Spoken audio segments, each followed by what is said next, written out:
What's up guys, I'm Zane and today I'm going to show you how to verify your Discord account.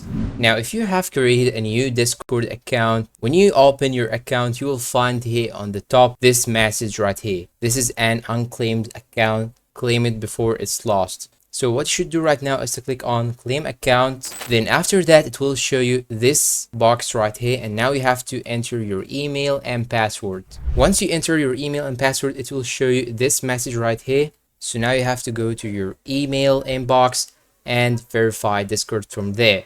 Once you enter the email inbox, you will find a message in your inbox that says Discord verification. Once you open it, you can find this button right here. Just click on it, then it will redirect you to this page right here on the browser. After that, you can simply click on continue to Discord. And now when you open back your account, you will find that you do not have this message again. And now when you go to the settings, you will find that your account has been verified.